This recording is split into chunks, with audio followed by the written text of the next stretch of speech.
Good morning, Jamaica. It is Wednesday, May 6, 2026, and it is Teachers' Day.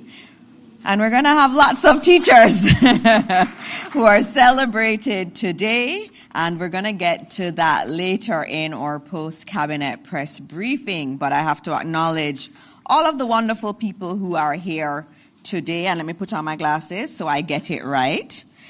We have, of course, our main guest, Dr. the Honourable Christopher Tufton, our Minister of Health and Wellness, and it's always good when he is here at our post-cabinet press briefings. We also have the Honourable Rhoda Moy Crawford, who is Minister of State in the best ministry, Minister Tufton, the Ministry of Education, Skills, Youth and Information.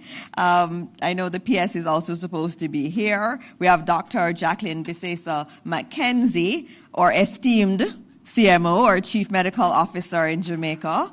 Mrs. Terry-Ann Thomas Gale, our Chief Education Officer. Senior technical staff from the two ministries that are represented today. We have some teachers here with us. We have Danya Allen Thompson from Glen Devon Primary in St. James. We also have Shernette Powell from Point Hill Least Primary and Infant School in St. Catherine. And we have Anne-Marie Lewis from Portsmouth Primary in Portmore. We also have some special guests here from Mona Heights Primary School. I know their chair is here, Mr. Delroy Alain, and Principal Mr. Alex Hepburn is here, and some parents are also here, and we have some students you're going to hear about a little bit later. We also have some student counselors from Immaculate Conception High School and Holy Childhood Primary Schools. And so I also have to acknowledge, as always, the members of the media who come to our post-cabinet press briefings. We really do appreciate you. And to all Jamaicans watching at home and abroad, there's some other important people that I'm going to acknowledge a little later on. I'm very glad that you again chose to join us at another post-cabinet press briefing. And so before we get into the presentation this morning, as always, I will talk about some things that are happening in government and also some things that have been discussed at Cabinet. I don't have enough time to go through everything, so I'm going to pick a few things. You would have heard of the visit of His Excellency Dr. Jai Shankar, the Minister of External Affairs of the Republic of India. And it was a very successful visit.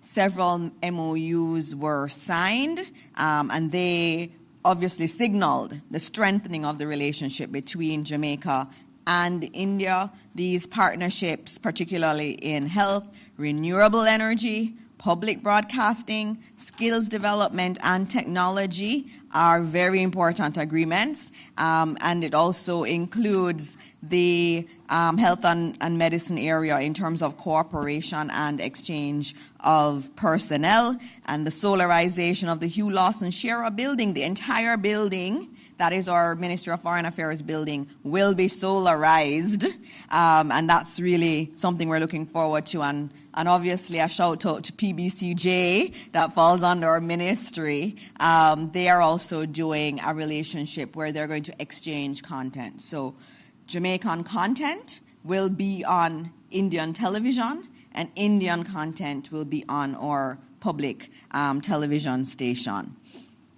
So all of what we were working on is really an extension of the work that was led by our Prime Minister, Dr. the Most Honourable Andrew Holness, in his 2024 visit to India, and it serves to show the deepening cooperation with a major global partner.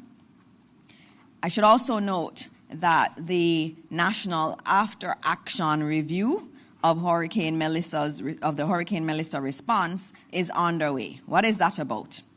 As a government, we are never satisfied with our response to anything. We're always trying to grow, always trying to learn from our experience. Hurricane Melissa was a Category 5 hurricane, unprecedented. And as government, we do think that given the circumstances that government performed fairly well But we're not stopping there. We're doing this review because we always believe there are lessons to be learned and we can only get better. And so this review is on the way to look at Jamaica's disaster response system. We'll be doing it with external partners. We'll look at what worked well. We'll be able to identify the gaps that are there and generate practical recommendations for improving preparedness, coordination, emergency communication, resource mobilization, and early recovery. Again, this is a government always wanting to learn, always wanting to improve. Another area that's been very, very popular with our young people has been the Student Loan Bureau's Debt Reset Program. And I'm very happy to let you know, if you haven't heard already, that it's been extended to December 2026. So it was supposed to end April 2026, but this new extension will allow eligible borrowers, including those with significant arrears, to regularize their accounts. And what's beautiful is that 8,500 borrowers have been able to regularize their accounts. And what this meant was that they were able to get, 8,500 young people that were struggling a bit. They were able to get good standing benefits of up to $100,000 added and credited to their account. And that totaled $832 million in credits given to our young people. That is absolutely phenomenal. So if you took a student loan, you're struggling, could be the hurricane, could be other circumstances, family circumstances, you're in arrears. What we're saying to you as government is that we understand. We understand how difficult it can be to be a young person really trying very hard to be successful in life. And these things happen. And I say to you, go to the SLB. They're there to work with you. We are going to be helping you to regularize your accounts. You have until December 2026 to access this benefit. I should also note that there is a new $100 million yam recovery program that is targeted to assist our farmers to recover from the damage caused by Hurricane Melissa. Now, I don't know what your favorite yam is. My favorite yam is Lucy, but it's seasonal. So I can't get it all year round. But a lot of our yam farmers were very affected. And so we've instituted this new program. Minister Green announced it, where we're going to be able to help our yam farmers to recover. Agriculture is absolutely important in our recovery efforts, and it's important that we focus on our farmers. And Minister Green and the entire government is very much focused on helping more than the 70,000 affected farmers recover production, protect their livelihoods, and rebuild agriculture in a way that is more resilient to future climate shocks. I should also note that there are a lot of new environmental policies, and Minister Samuda will come to a postcab maybe in another couple of weeks in order to talk you through more of this. I know some of it was missed in the discussions. Last week he would have tabled the white paper on the overarching protected areas policy and also a green paper on the keys management policy. And these policies are intended to provide clearer direction for the management of protected areas, keys, forests, and other sensitive ecosystems. And what's going to happen, we're also going to do some more work also to repeal and replace the Forest Act. So we are serious about the environment, and these policies are indicative of that. And so, as I said, Minister Samuda will come and give you some more information on that. But I'm going to stop there. I have some more, but I don't want to go into them because we have to hear from Minister Tufton, who is here this morning. And so it gives me so much pleasure. As always, he's one of those hardworking ones. always working. We learn a lot from you. The younger ministers learn a lot from you, Minister Tufton, in terms of commitment to this work. And it's often hard. The Ministry of Health is not an easy ministry, but you've done a tremendous job. And the CMO is here. And I know all of Jamaica still remembers COVID and what you did. And I don't think historically it's going to go down in history. And I should make a plug. Can I make a plug for your book? He wrote a book on his experience during COVID. And over the Christmas holiday, I was able to sit and read it. It is really well written. It's a very good book. And it shows Jamaican leadership in crisis. And it was showing all of the leadership. It brings in the CMO, the PM, it brings in the PS. You know, he gives credit to the healthcare workers in so much detail, but it also shows that we can lead in really wonderful ways, and we did lead in COVID, and I'm honored this morning to have Minister Tufton talk about some new areas this morning. Minister? Thank you very much, colleague, and you're officially named my campaign manager for the next election in West Central St. Catherine. But thank you for those kind words. And since you mentioned it, the title of the book is Wild Flavors, right? And it's on Amazon. I didn't bring it up, but the opportunity shouldn't pass.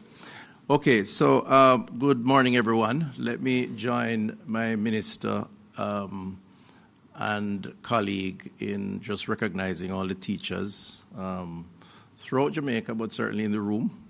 I have to mention the teacher from St. Catherine West Central, Principal Powell, Point Hill Primary, one of the top primary schools in Jamaica. And I want to just big her up and tell all the other teachers in West Central who are listening that Principal Powell came to represent them at OPM Cabinet Press Brief, okay? But recognize also the other members in the room. I see Dr. Thorburn, who is one of my board members. I suspect she's here because of education. I just want you to know that we have to share her with health. Okay, she's the board chair for Bellevue Hospital, and mental health is a big issue. My health team who are here, of course, the CMO and others, distinguished ladies and gentlemen. So I'm open to any question as usual, but I really came today to give an update and perhaps entertain any concerns or clarity that may be required on the report, the University Hospital of the West Indies Institutional Review Committee report. So that's really my primary mission here today. So just for context, you will recall that there was an Auditor General report, and coming out of that report, we, in my own judgment as minister, with the team's support, of course, we decided to travel on parallel tracks.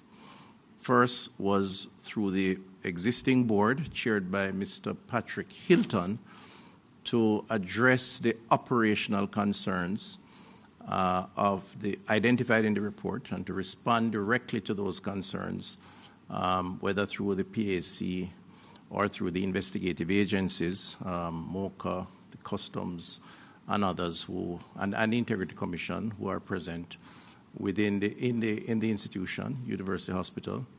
And that was, so that track continues, just to be very clear, and we will allow that process to take its natural course and conclusion in the interest of transparency and accountability. I'm sure the public will be kept informed on that. Beyond that, though, there was a view, and there is still a view, my view, that there needed to be a much more strategic assessment of the operations of the University Hospital of the West Indies. And as a consequence, we appointed an institutional review committee.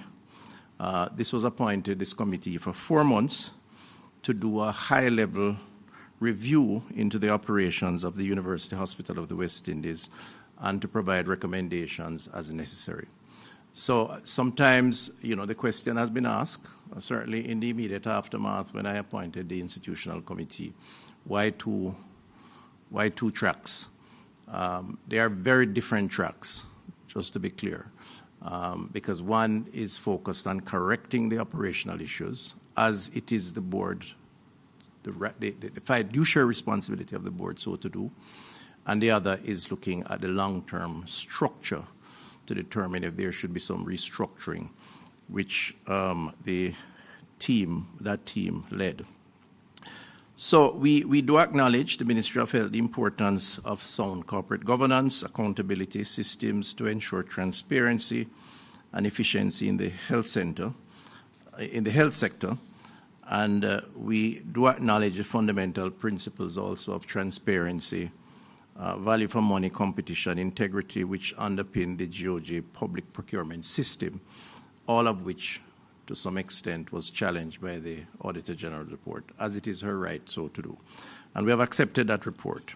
So it is against the background of the report and the appointment of this review committee, we tasked them to, one, review and identify the gaps or weaknesses in the UHWI's corporate governance and management structures, financial, public procurement, administrative, management, and corporate risk management systems, to make recommendations on possible changes that might be necessary to mitigate, manage, or eliminate the risk associated with the findings of the AG's report, and strengthen governance and accountability, and finally to make recommendations on the implementation of the AG's recommendations.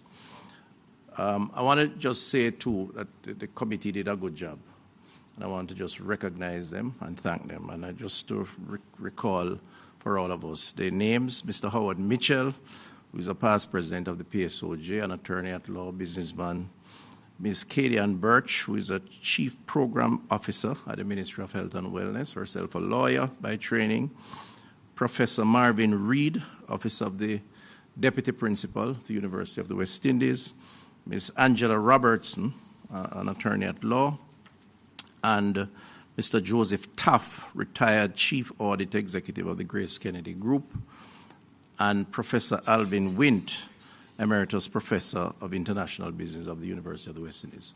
All very acclaimed, achieved, credentialed, experienced persons, some having extreme experience in terms of the university system, having served at that level, others, of course, in the wider society. So the committee, I think, was able to look at, according to the press brief yesterday and Mr. Mitchell, they went back some 20 years or more reading the minutes of the university board minutes to kind of get a context, a pattern if there was one, to assess sort of the institutional culture, and the work was extensive, which resulted in this 30-page or so document.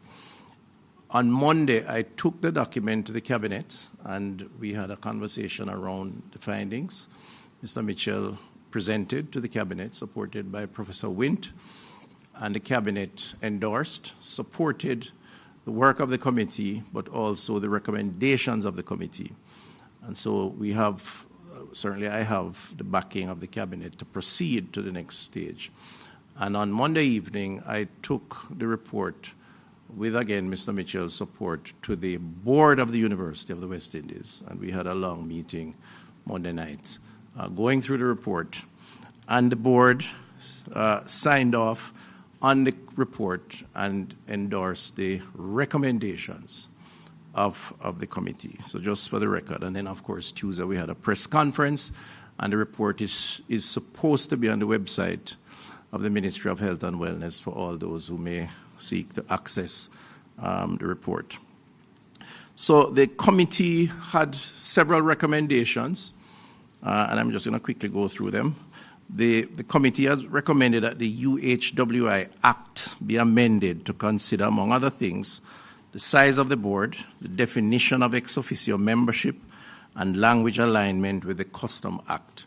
The committee found inconsistencies with the University Act and the Customs Act, even though the Customs Act would supersede the University Act. University Act is a very aged act, and there were clauses there, one in particular, which gives the university the right, the authority to to get waivers, for want of a better word, on custom duties, full stop, almost for whatever reason, could be interpreted anyway.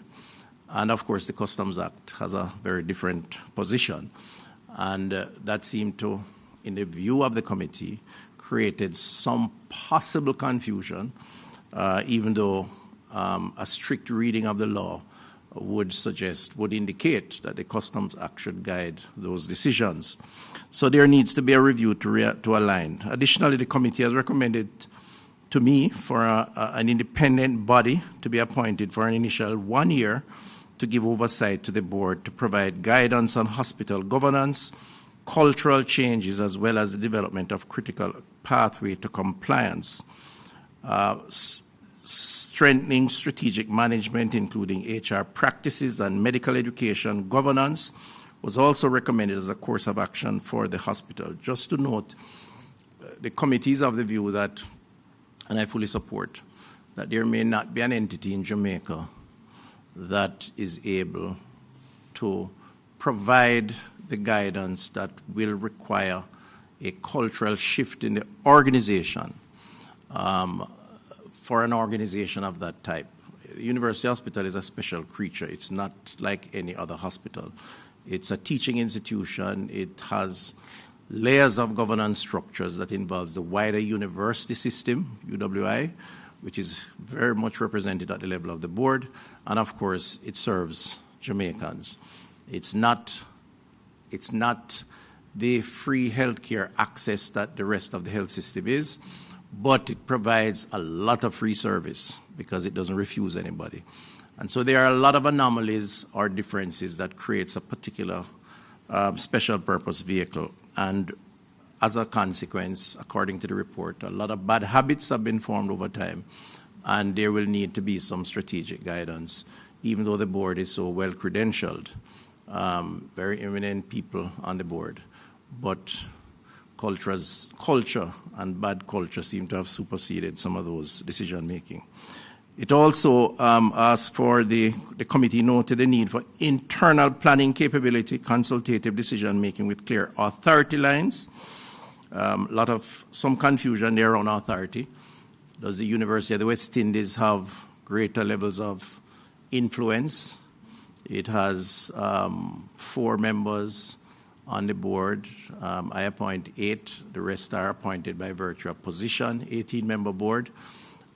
Strategic planning of the university system includes the hospital itself, so some of the decisions made at that level, as opposed to some of the decisions made at the level of the government, etc., etc. And that the committee has recognized that as requiring some amount of clarity around the decision making. The committee has also recommended that there be improved financial governance, resources, including revenue optimization, receivable discipline, and inventory and property management. Finally, a service level agreement between the University of the West Indies and the Ministry of Health, as is the standard practice with the Regional Health Authority, was part of a strong recommendation of the review committee. So greater clarity in terms of what the relationship is between the University of the Hospital of the West Indies and the Ministry of Health and Wellness, the government, which, by the way, provides 70% of the budget, the other 30% coming from the other sources, including the region. So, ladies and gentlemen, I can say that based on the report submitted to me, the committee is of the view that the remedies identified in this report will only be effectively and permanently implemented if a deliberate cultural change is effected within the UHWI. Something I've said even before the report. I know a lot of people challenge me on it and say it was an excuse. Obviously, I can't tell these people on the committee what to do. These are very independent-minded people. So, there's a little validation there. I'm not patting myself on the shoulder. But it is good that, to some extent, there is some alignment of understanding and appreciation. And with the support of the Cabinet and the current board, there is an opportunity to move the process forward and to fix the problem. And that's where I want to focus at this point in time. So the mindset of both the board and staff will have to be receptive to the recommended changes, leading to the institution and staff members internalizing the good governance and accountability. Committee also is of the view that this cultural mindset shift can be accelerated with appropriate levels of support from the GOJ's governance and accountability ecosystem applicable to the operations of public bodies, which incidentally was part of the ambiguity. Up to 2025, the legal officer, identified in the committee report, was writing to a law firm seeking clarity as to whether the University Hospital of the West Indies was a public body or not. That has big implications for how decisions are taken. Now, the committee is very clear in its mind, as I am, that it is a public body and therefore subjected to the rules of a public body. But again, there obviously were mixed views on that, which would have necessitated that letter being written 2025.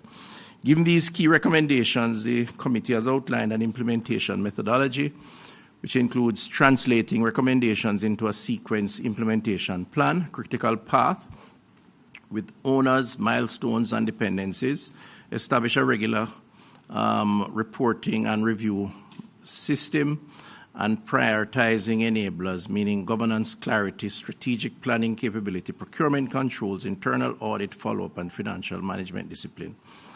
I just want to close by saying the UHWI is a key institution in the public health sector. There is no doubt that that institution has served not just Jamaica, but the Caribbean, and served us well. Most of our doctors, nurses, healthcare workers pass through the halls of the University of the West Indies, University Hospital of the West Indies, our specialists, and we export maybe 80% of them, and they're all over the world. Some of the strangest places and most prestigious universities and hospitals. So that mandate is being fulfilled, and they are the tertiary level institution with the highest concentration of experts, and they treat thousands, hundreds of thousands of patients every day. The issue becomes, are we optimizing the full benefits of the institution? So the institution has to survive and will survive. What we need to do is to ensure that it is a lot more sustainable, a lot more accountable, and get the maximum benefit from the institution. So that's the way forward. My job as minister is to map that way forward in terms of a strategy. Some of the responsibilities will lie with the board. Other areas will lie with the ministry. The board meaning the University of the West Indies, which has to take on a greater burden given the link of teaching, but also the capacity that they have in helping to ensure governance structures, but also the hospital and its operations. And from our perspective as government and health ministry, in terms of the legislation and the policy, we have to play our role also. So that's it, and I'll keep the country updated as we make the changes. Thank you very much.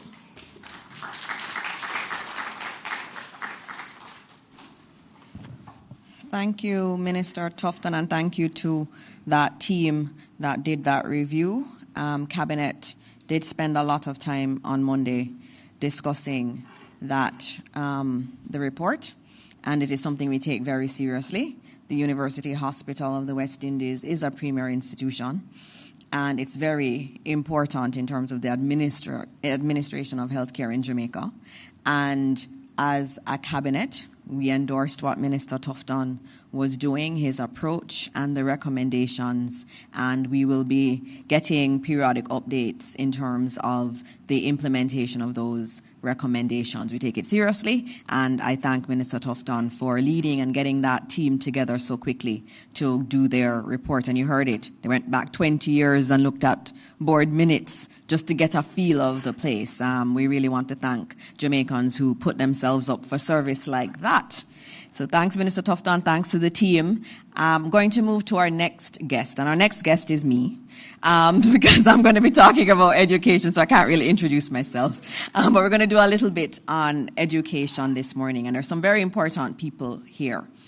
And they're here because I think it's important for Jamaica to understand that the work that we're doing in the Ministry of Education is quite substantive. It's a lot of work. We're trying to reform the system. But we can't do it alone. We have to have persons in private sector and academia that are willing to work with us to get the outcomes we want for the children and young people of Jamaica.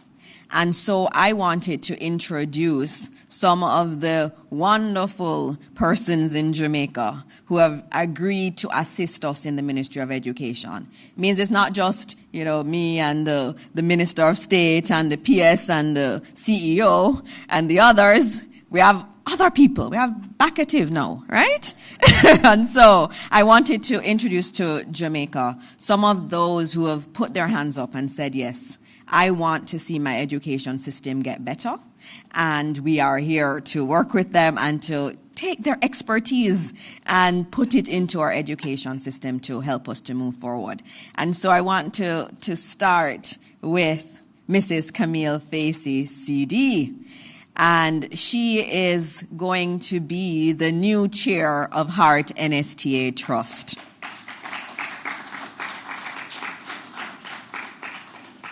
Mrs. Facey is just amazing.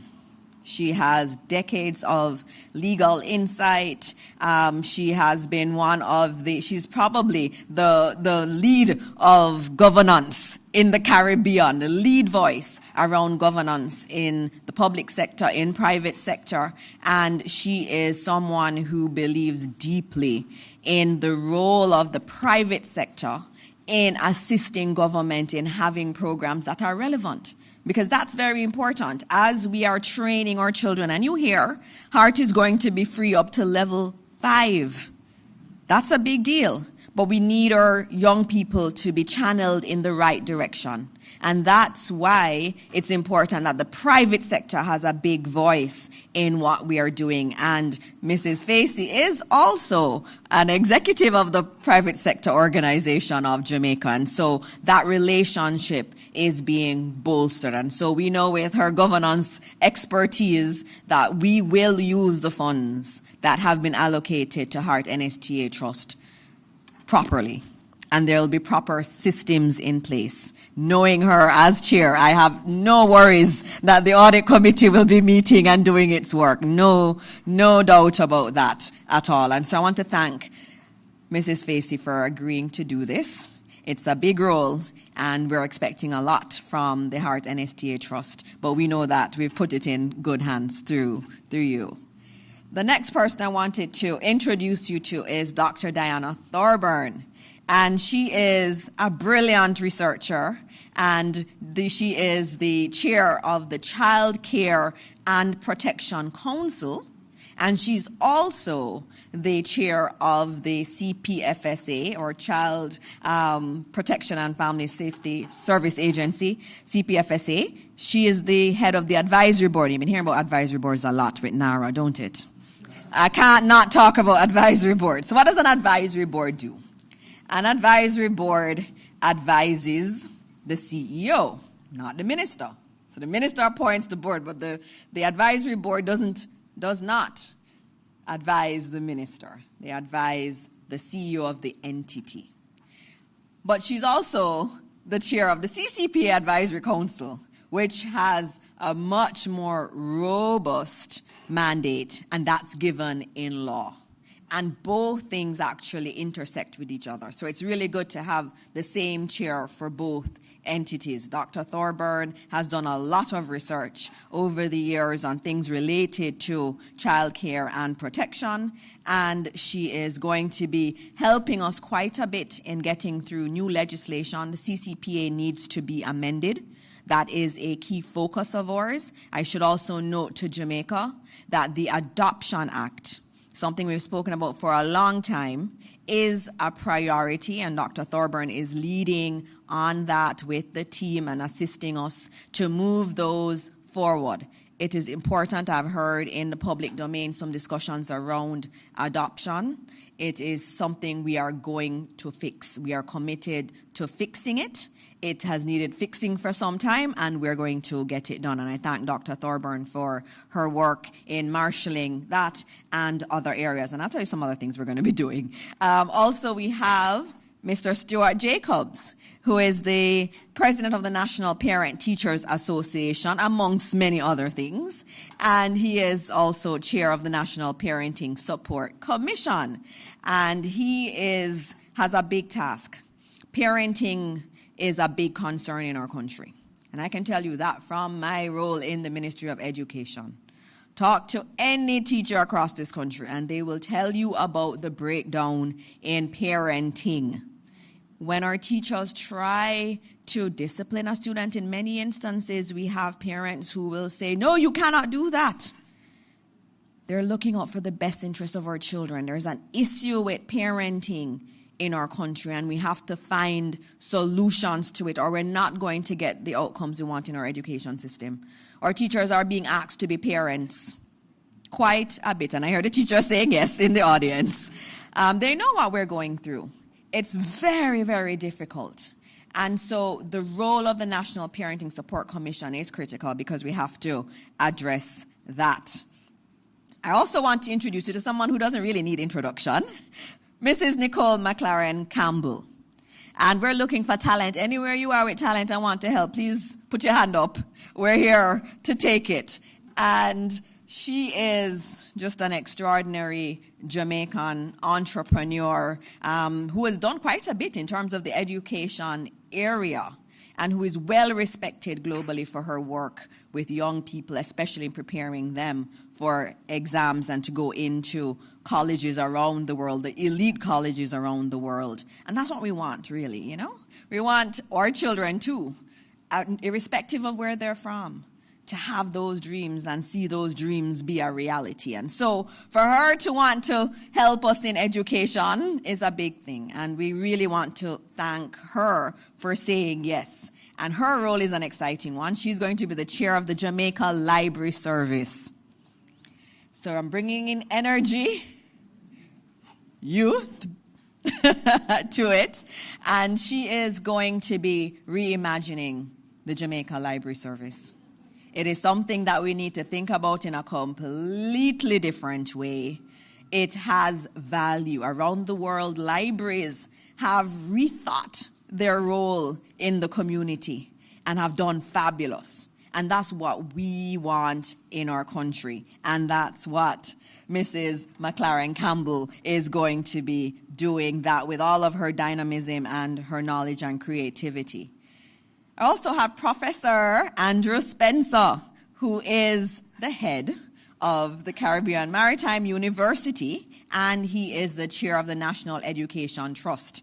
Now, that's a big role because that is the entity that's really leading quite a bit in the rehabilitation of our schools and the rebuilding of our schools after Hurricane Melissa. The National Education Trust is key. We know. We go around our schools and we see the plant and we see that it's deteriorating. So a lot of work has to be done to rebuild our schools, but also to look at what our schools should be in the future. And I know the CEO has been working with NET quite a bit on new standards in terms of building out our school infrastructure, but also looking at what it means. What does a school look like in this era of climate change? When it's really, really hot and our children are struggling to learn in the heat, what's the right design for that? And so NET is very, very important in terms of the future of the infrastructure of our school system. I also have with us Miss Rihanna Wright, who is going to be the deputy chair, the vice chair of Heart NSTA Trust. She is another one, and it's important that we have these new dynamic voices. She's a senior policy advisor right here in the office of the Prime Minister, and she is one of the smartest persons and strategic persons I have met in a long time. And we're looking forward to her expertise. She has expertise in terms of HART and TVET, and also in relation to some of the other wider mandate of HART. And so we're glad to have that juxtaposition of Camille Facey and Rihanna Wright there in HART NSTA Trust. We also have, is Rodane here? Mr. Rodane Richardson, is he here? Oh yes, there you are. And he's the chair of the Youth Advisory Council of Jamaica, and he's also an attorney at law extraordinaire. He's a defense attorney and member of the board of NET. And he is also going to be on the board of the Edna Manley College of the Visual and Performing Arts and the Overseas Examination Commission, OEC. Now, one of the reasons I asked him to stand is because he is representative of a new generation of young, vibrant leadership that is professional, engaged, and committed to ensuring that young people are not only the beneficiaries of policy, but active participants in helping the government shape it. Those who watch Postcab usually, you know I always try to have young people from our universities here, because I want them to see this alive, know that policy isn't far removed from them. And I'll give you one example. Yesterday I was at Petersfield High School, and I went into a class. They were doing a government class, and the teacher had taught them about the ministers of government, and they should recognize them. So she took me upstairs to the class and said, "Who is that? You did a test last week on this. You're supposed to know who these people are." And I had a conversation with the class, and I told them that, we were going to do everything in our power to fix their school. And I told them that the ministry had allocated $264 million to fix their school. And they were happy about that. But of course, one said, can I get half of it? And I will do all the work for the half. He was very innovative in his thinking.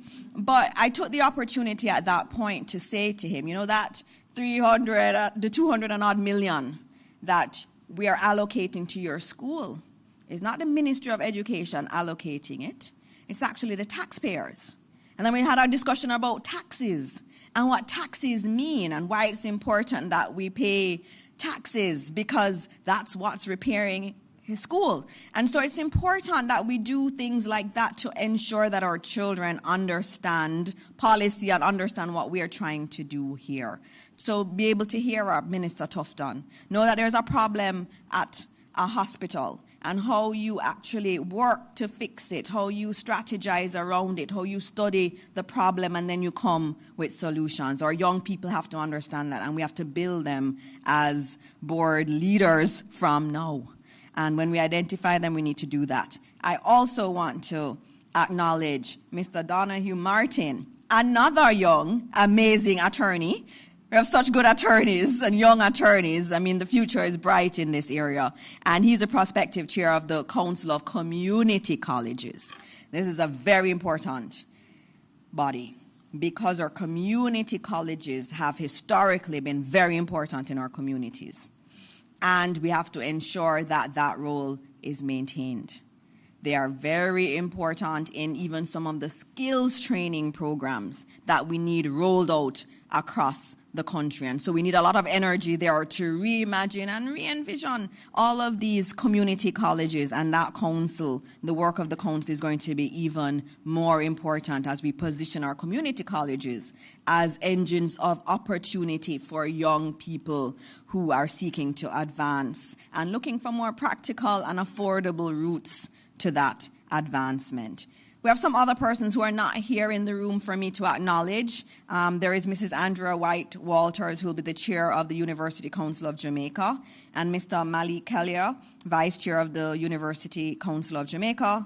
There's also Miss Linda Mayer, one of our leading attorneys in this country, who is the chair of the Adoption Board and working with Dr. Thorburn as we look at the adoption system in Jamaica. There's also Mr. Colin Barnett, who is the chair of NCT VET, which will be working very, very closely with HART in delivering on the mandate We also have Mr. Brian Bennett Easy, who is the chair of the Overseas Examinations Commission. And we have Mr. Wayne Chen, who is our presumptive chair of the Edna Manley College of the Visual and Performing Arts.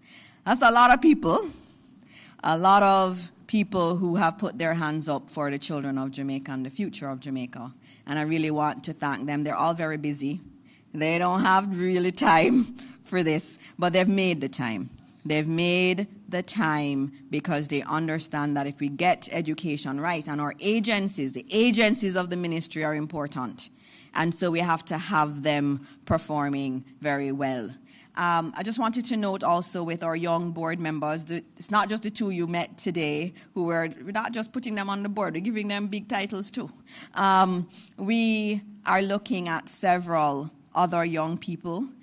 We've put so far 15 young people on boards across the education system. And we are very happy that all of them have agreed to do this service to our country, and we're looking out to having many more of them start to play their part in the advancement of our boards. And I think they're being put on the screen now. You're seeing all of them. I should say their names. You heard Rodane Richardson, Mr. Jonathan Dwyer, who is an assistant parliamentary counsel, Miss Antoinette Dennis, who's a policy analyst, Dr. Aubrey Stewart, who is a technical advisor and an expert in national security, because that nexus is very important. Mr. Blake Brown, who is a policy advisor. Mr. Percival Roberts, a youth leader. Mr. Malik Kelly, attorney. Brittany Clark, you know Brittany, communications specialist. Miss Christina Williams. Mr. Andre Marriott Blake. Miss Crystal Paris Campbell. Mr. Dimitri South. Miss Morgan Kelly, and Mr. Janoy Elliston. I also have one last one, Joel Numdarkam, marketer.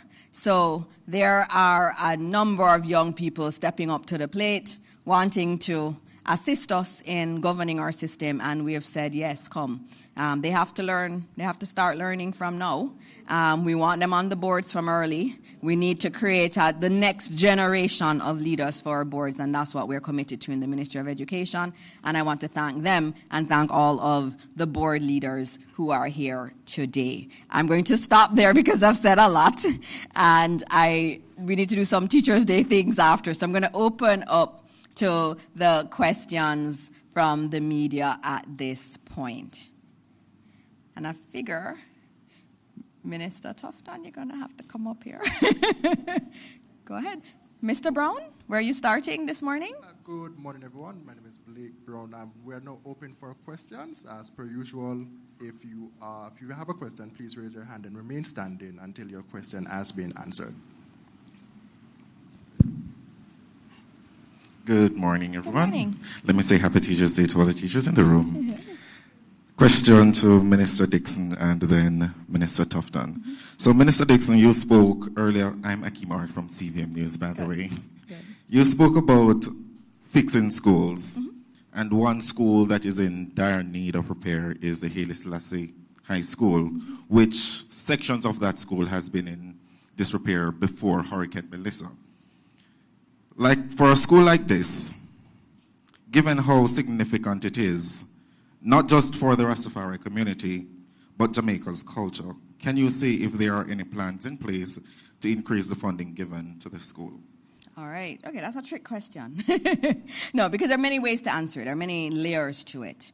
Haile Selassie is really an example of many of the schools in Jamaica.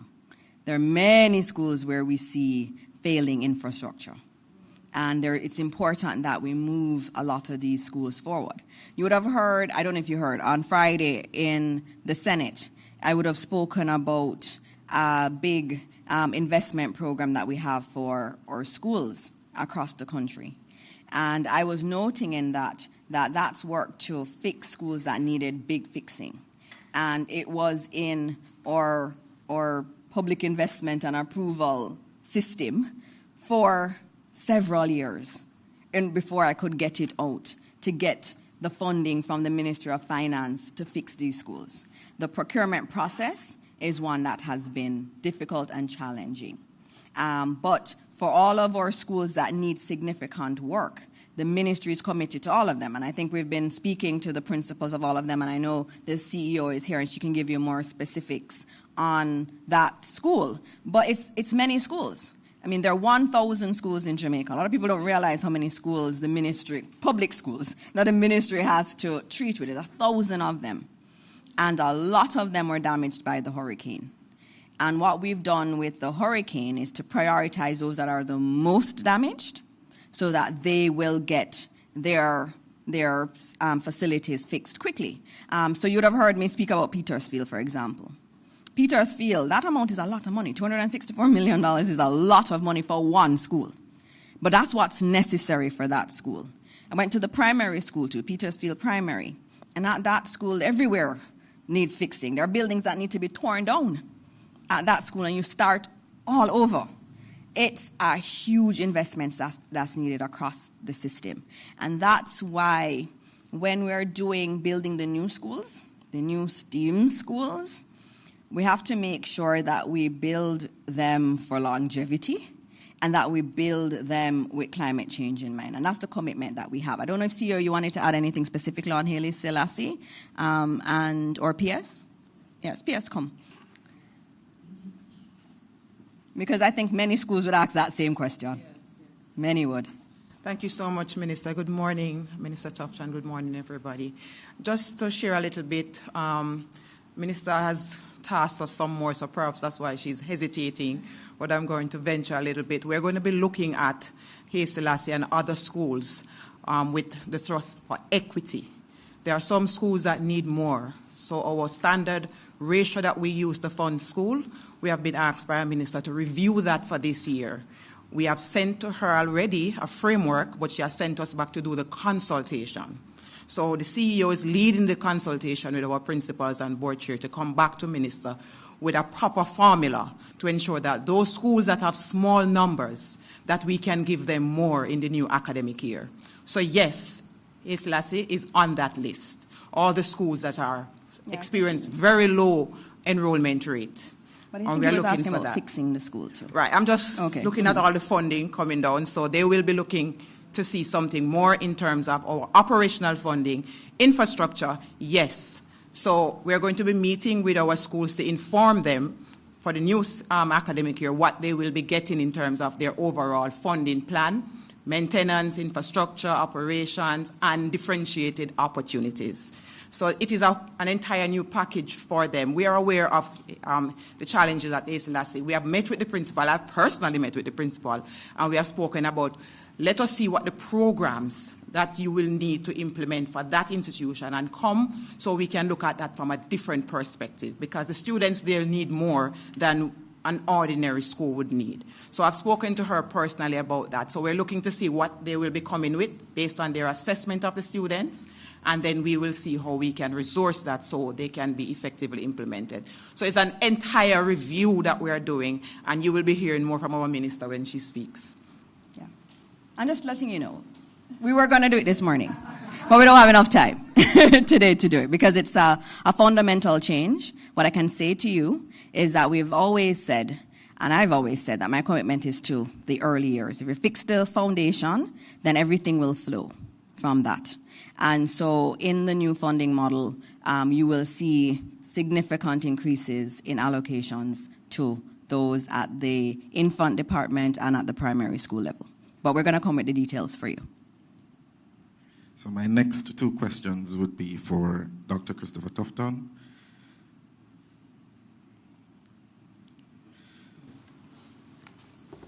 Given that we have tourists coming into Jamaica on a daily basis, are we ramping up surveillance to detect cases of hantavirus or avoid spread? That question is really for the Chief Medical Officer, and she's right here. Come, CMO.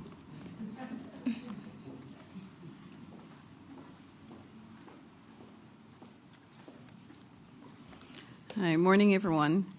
I think I'll just use your question as a springboard to just answer generally on the hantavirus. The WHO would have released its latest report, and I'm just going to give you some excerpts from it.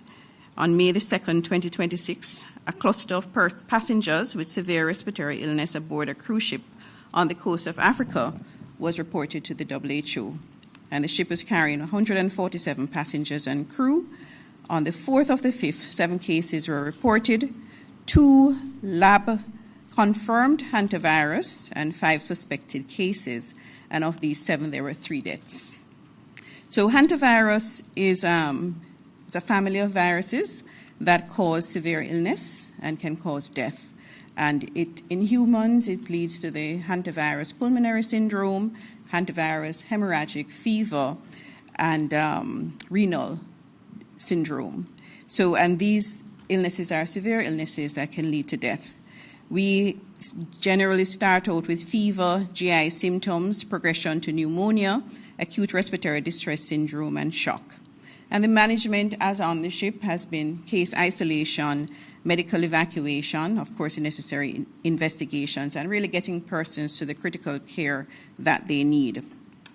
The virus is transmission. I think everybody would be interested in that. It's primarily acquired through contact with urine, feces, saliva of infected rodents. And I've made sure to check with our veterinary division and our own environmental health division. We have not had any cases of hantavirus in our rodents in Jamaica. It is rare, but it's severe when it happens, a disease, and it can be deadly. It is usually transmitted rodent to human, and human to human transmission is not usual. However, there is a strain, the Andes virus, that is coming out of South America, where there have been documented human to human cases. And this strain has been detected in the cases aboard the ship that where we have the index cases. So, and by transmission, human to human, is usually close contact, likely respiratory droplets, person in contact for long periods, and you have transmission of respiratory droplets or saliva. Symptoms usually occur after a person becomes contaminated 1 to 8 weeks after, and usually between 2 to 4 weeks. And as I said, fever, muscle pains, GI symptoms, nausea, vomiting and diarrhea, abdominal pain, and then this progresses to respiratory symptoms that can lead to respiratory distress. In terms of the WHO's assessment of the situation, so remember again, and I'm going to state it again, this is in a ship on the coast of Africa, and the current assessment by the WHO is that there is a low risk in terms of global spread. However, we do know that Jamaica is a hub in terms of cruise shipping, and so therefore it makes sense for us to increase our vigilance. And certainly public health measures include early detection, timely treatment, and reduction of exposure risk. So we are exercising more vigilance in terms of our cruise ships that come. Usually we have a report that is sent in when the ship is on seas to notify the country that they're coming to if there are any illness on board. And this usually is called a Maritime Declaration of Health. That is a detailed document that is submitted and is reviewed by our persons on ground before we give permission for the ship to come into port. When the ship comes into port, then there is further assessment in terms of our officers boarding the ship and ensuring that what is on the report is in fact true. And of course, in situations like these where there is, something that is happening, there is even more vigilance. So we're going to be a lot more proactive. We've spoken to our Director of Environmental Health to ensure that our team is properly sensitized about the matter and that we are more proactive in terms of our inspections. But just to say, in terms of the general management, we've spoken about infection prevention and control coming out of so many illnesses that we've had to manage. And the standard approach in terms of infection prevention and control remains, in terms of persons ensuring that they're washing their hands, if they're sick, that they isolate themselves, they stay away from crowds, etc., until their situation can be checked out. So physical distancing. Lab testing is important, just to say that at the present time, we do not have in country the capacity to test for hantavirus. However, regionally, we do, because the CARFA, or Public Health Regional Agency, has the capacity to test, and we have spoken to them. We have transportation systems that have been strengthened recently, coming out of changes that they have made at CARFA in terms of ensuring that we can get quick transport of samples to Trinidad for testing. So that is in place. We've also been in discussions with PAHO, and we are looking at other collaborating centers, such as the CDC and another institution, I think, in Argentina, that have the capacity for testing, that we will be looking if, of course, we have any problems. So, but just to say that just like with COVID, we have the ability to ramp up very quickly in terms of having our own testing, because we do have the equipment that can test. It's just for us to bring in the reagents and to do the training of the staff, and we were able to do that very quickly with COVID and with other problems that we've had to manage. So I don't doubt that we will be able to do that in case we do have any problems. So all in all, yes, we are aware of the situation. We certainly are increasing our vigilance in terms of monitoring what is happening. The situation right now is assessed as a low risk, but of course the health team is always ready to respond. Thank you.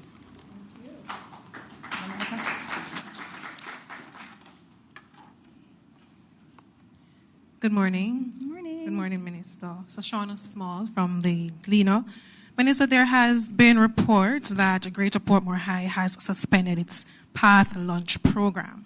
I want to know if the school is at liberty to do this. What is the ministry's response to the move by the school? And is the ministry aware of any other school that has also suspended their Path Lunch program?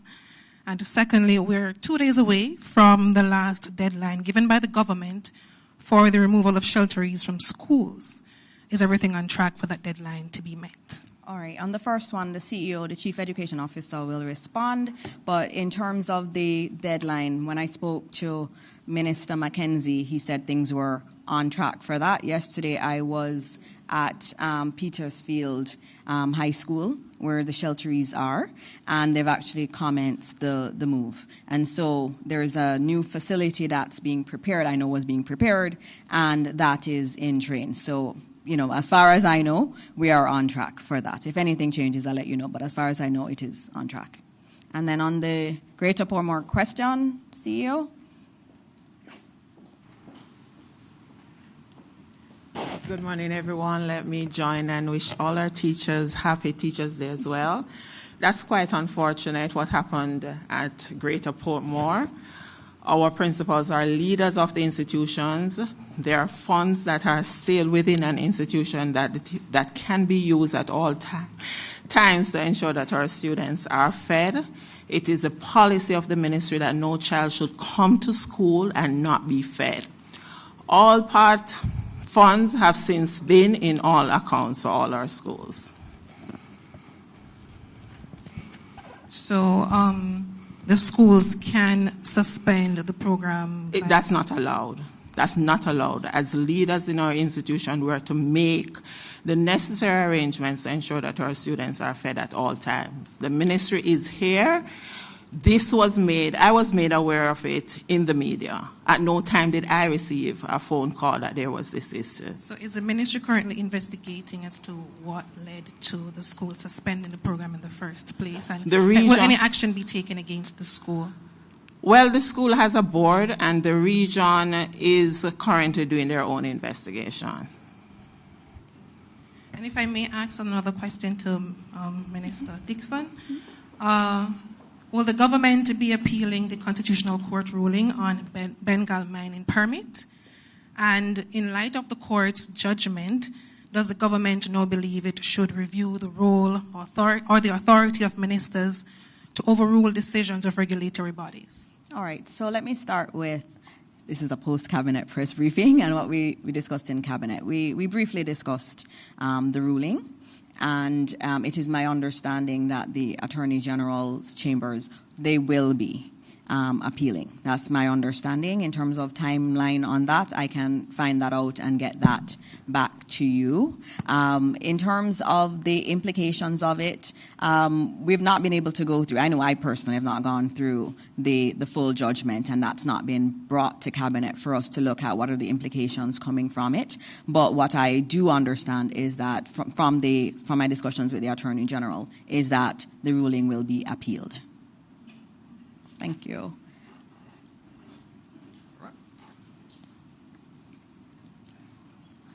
I have one more question for you. Oh, I have a question from online for Minister Tufton, and it was the reporter was requesting more details in relation to what's this service level agreement that's discussed in the report. In relation to University Hospital of the West Indies. I just wanted to understand what's that service level agreement between the ministry and the hospital and what it has, the details of it. The service level agreements which we have with the regional authorities is really just that. It's really a document that outlines the expectations of performance of the institution based on certain goals that are set.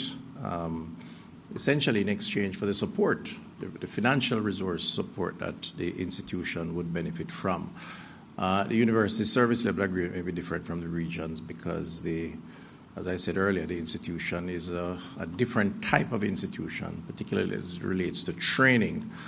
So, and I don't think they're secret. I think the contents of which could be made public when that time comes. But essentially it captures it's a performance document between the government, the Ministry of Health, and the particular institution in this case. Okay, thank you. I think we have one last question. Let's see. Good morning, everybody. Good morning. Mahiri Stewart, Nationwide News here. Happy Teachers Day, Mommy. Okay, so my question is to both doctors. I'll start with Minister Tufton. Can you give an update in general on just how Cornwall Regional Hospital is coming along? Okay, I was about to say you were at the press conference yesterday, so I wouldn't. Cornwall Regional is coming on well. I know I've said this before. I know there are a lot of cynics out there as it relates to Cornwall. It is my Achilles heel. I've accepted that by now. But I'm happy to report that this financial year, we will see the full reopening of Cornwall Regional. So this financial year, we're on target based on what I've seen, based on reports I've had, barring any major unforeseen circumstance, and let's hope none of that happens. We had some setback which would have made us open earlier than projected. Melissa, they lost they had a lot of raw material, if you will, for want of a better terminology, in a warehouse on the compound. And everything was destroyed with the hurricane. The entire place was blown down. So they had to, and they sustained some minor damages on the building itself, as did everywhere else. So there were delays there. They have to reorder some of those things. And of course, with the challenges in China, because a lot of it coming out of that part of the world, it's a challenge. But I am promised that we will see the reopening. I would prefer to say this calendar year, but I'm going to say this financial year. There is a target to open the A&E mid-year this year, which is a very big positive because the A&E is 4 times as big as the Mount Salem Clinic, which is now hosting the A&E. And it will be equipped with a number of positive things that will make A&E a lot more tolerable and easy to work in, both for patient and staff.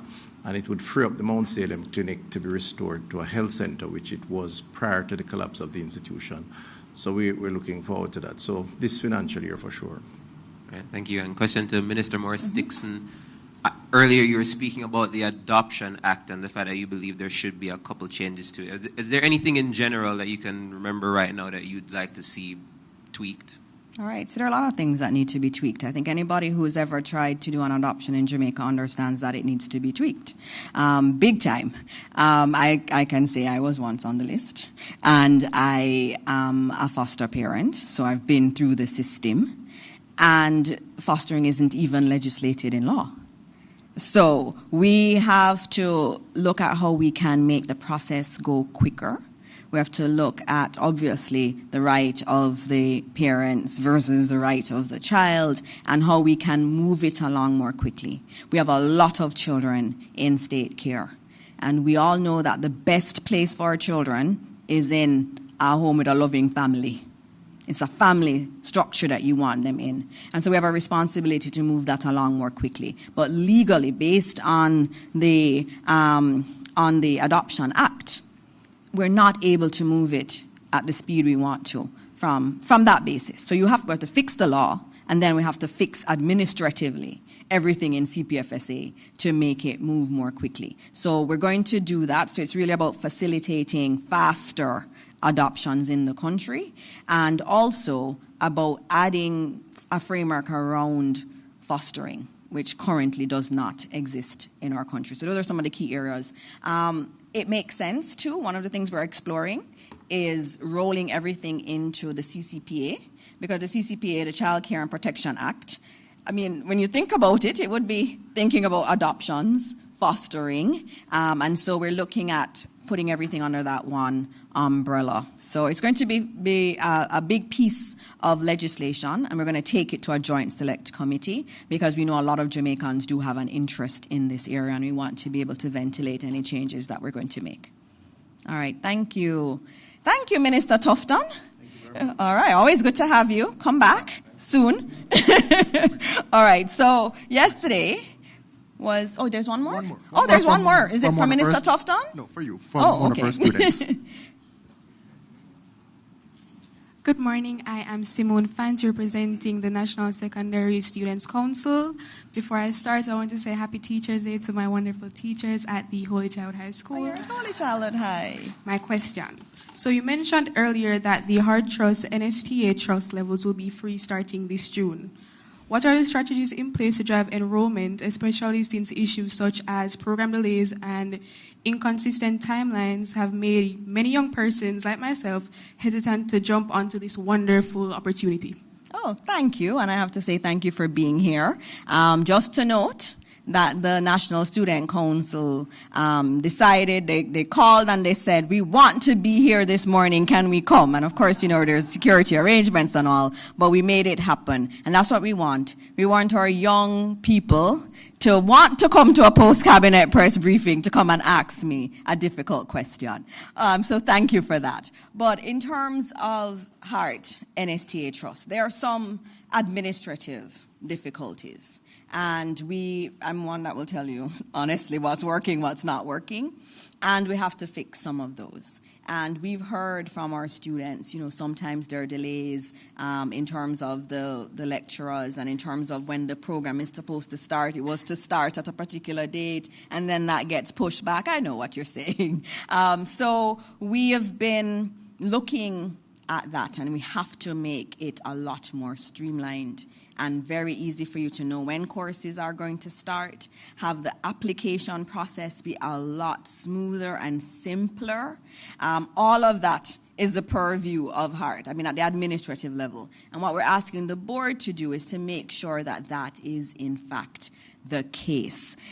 So, for example, why do we have Mrs. Facian? You need to meet her after and talk to her. Why do we have her as chair? She is an executive of the private sector organization of Jamaica. We're making HEART free to level 5. Level 5 is a bachelor's degree. You know your stuff. Our students listening more than the adults, Yes, so that's a bachelor's degree. But we can't just give people a bachelor's degree, right? They need to be able to earn, make money. They need to know where the world is going, what courses they should do, what skills they need for the future. And so the private sector is going to be very important. So the private sector has to say to us, we need more of this. And where the world is going, we need more of this. And so that our students don't just go on and say, I think I want to do this. But when they go on, and I see Mrs. McLaren Campbell nodding because she wants to use her libraries to do more of this to educate our children about where the world is going, they can see online that this is what's demanded. So even if you went online wanting to do a particular thing, you should get information on what would be good for you to do if you really want to make money and you want to be able to provide for your family. So you are correct, and I'm glad that you've said it, that there are things that we have to fix administratively. So as we are opening it up and making it free to more, it also needs to be easier for people to access. And hopefully you can come and give us some advice too, and give us some of what you think from your friends, what they would want to see in that respect. So you can write me a paper, and then come to the ministry and present it. All right, thank you. What a lovely question. Thank you. All right, so yesterday was Read Across Jamaica Day, and I got to read to some students in St. Elizabeth and Westmoreland, and I was joined by Senator Shireen Golding Campbell so she could see more of what we do in education. And we know that reading opens the mind to new ideas and builds quite a bit of knowledge, strengthens language skills, and helps students to think of a future and a world of possibilities that you would not otherwise. I know when I was a child, I was boring, and I say to my children when they say, "I'm bored, Mommy," I always say to them, "Do you know what I did when I was your age?" And they're like, "Yes, you just sat home and read." And that is true. I would stay home and I would read. I loved reading. I saw a new world through reading, and it opened up so many horizons for me, and I was able to think big, and I didn't just think about myself in my narrow space where I was. And so it's really important. And even when we talk about mathematics, if we are able to have literate children, mathematics will come easier. So this reading pitch that we have is not just about a one-day Read Across Jamaica Day. The ministry has been very focused on timetabling reading because we understand that it has to be on the timetable or it doesn't happen. And so that's been an important part of our strategy. And many schools have developed different strategies, but one of the best I have seen was Mona Heights Primary School. And I was so impressed. I went by the school and they just mentioned their reading initiative. What they do is each week on a Wednesday at 6 o'clock, all children from the school go on Zoom and they have reading time. And they invited me to read one Wednesday at 6 o'clock. I went on and I took a book from one of my girls' bookshelf and I went and I read to them and I asked them some questions, and the children were able to answer questions on the actual story. Now that's our teachers being innovative. That's our schools being innovative. And we have to celebrate those things when we see them. And so I want to thank them for their innovation, and I want the principal and the chair to please stand up so that we can acknowledge you. The chair is Delroy Alain, and then we have the principal, Mr. Alex Hepburn. Both of them are here, extraordinaire, and I'll tell you that they're in Minister Williams' constituency, Favour Williams' constituency, and she'll say that's one of my favorite schools. I know she has to say that for every school, but I really believe that she really does. She does like what you have done, and you've done tremendous work. This was not the Ministry of Education telling you to do this. This was you deciding to do this. And that's what we want of our principals. We put them in leadership positions to lead. We are here to support, and we will support from the ministry. But we want to see you leading, and you're an exceptional leader. And so, Principal Hepburn, again, you know how I feel about you. You know that I think very highly of you and what you're doing. I went to that school, and they also have taken on, Pretty Minister Tufton left, our school nutrition policy. They have embraced it. The children talk to me about fruits and the benefits of fruits. And they have the parents involved in their fruits and their water day and everything. They actually have a fruit stall that's done by the parents. so that the children can go and get their fruits there. That's not the Ministry of Education. So it's not everything is the Ministry of Education, right? We set the policy framework, and then we ask our leaders to take it forward. And we have some principals and chairs that are excellent at this. And I just want to salute them today. And I think we owe something to 2 students, because we had asked them some questions, and we are supposed to be honoring them. So I want those 2 students to come forward. They're really good listeners that we have, and it's Miss Virgo and Isaac Anderson. Both of you, can you come forward? Hi. It's Gabrielle, right? Yes. So it's Gabrielle and Isaac. They were here because they listened to the story that I told, and they were able to answer the questions I had on that Zoom session. And I just want to congratulate you. I only saw them on Zoom, so I'm seeing them for the first. Come to the front. Come to the front. Come out to the front. And let Jamaica see you. Let them see the future. Let them see our readers. And I want to thank their parents too, and the organizer too, but the parents, because the parents have to play a role. So the school does this reading session on a Wednesday at 6 o'clock on Zoom, but the student doesn't go there on their own. They need their parents' support. And so their parents said, this is important. I want you to be a reader. And so I want to thank those parents for the work that they do. They understand it. They get the mission. We want more parents like that. And so I want to thank Gabrielle and Isaac for answering my questions so well. And just to know that we in the Ministry of Education are very proud of you, and we look forward to seeing you do big things in the future.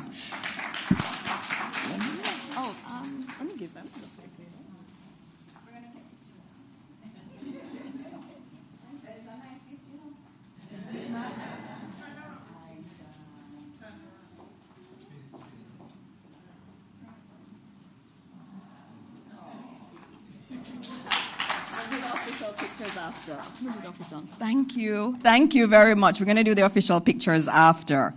And today is Teachers' Day. Can our 3 teachers that are here come forward? Just come forward so Jamaica can see you. See your faces. We're not counting you today, and CEO, and also Minister of State, who is a trained teacher. All the teachers. I just wanted you to see them. I want you to see some of our teachers. They're representing our teachers across this country.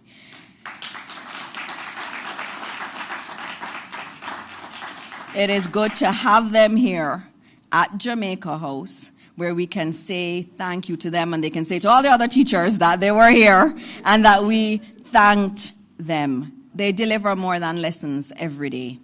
They are more than just your teacher. Given what we have in our society, in our communities, in our families, they have to take on additional roles. They are family members. They have done so with so much pride and joy, and they just never forget about our children. And so this morning we thank them so much. I also want to make a special plug for our teachers in the West who have gone through so much. Yesterday I spoke to some teachers who still have not been able to recover. They are still struggling, but they're going to school every single day and doing the best for their children, who too are traumatized. And so we thank them for that work on this Teachers' Day, and we continue to honor them. We know that we'll not get the outcomes we want without our teachers. And so thank you to all of our teachers. We have some gifts for you. We'll do that right after. And earlier I would have told you where our teachers are from. Let me remind you of where they are, what schools they are from. We have Donya Allen Thompson from Glendevon Primary in St. James. Sharnette Powell from Point Hill Least Primary and Infant School in St. Catherine. and Anne-Marie Lewis from Portsmouth Primary in Portmore. Thank you, teachers, and we have something to do after this. I will be going out today for my Teachers' Day activity, and I'm told I'm teaching maths today. So that should be a lot of fun. And so as we close out today, I again want to just say Happy Teachers' Day to all our teachers. Thank you, thank you, thank you for the work that you continue to do and the service that you provide to our country. And we have a lot of goals. We have a lot of goals in the Ministry of Education. It was the right morning for us to bring the chairs and vice chairs and some of the directors from the agencies that will be supporting the Ministry of Education in fulfilling our mandate. We feel that it is important that our children have the best opportunity to reach their full potential. And that's what all of this is about. That's what we work towards. And our teachers are a key component of that. And respecting and supporting them is a critical part of our mission in the Ministry of Education. And so on this beautiful Wednesday morning, on this Teachers' Day 2026, I say to all of Jamaica, as always, may God continue to bless this wonderful country that we call Jamaica, land we love. Thank you all.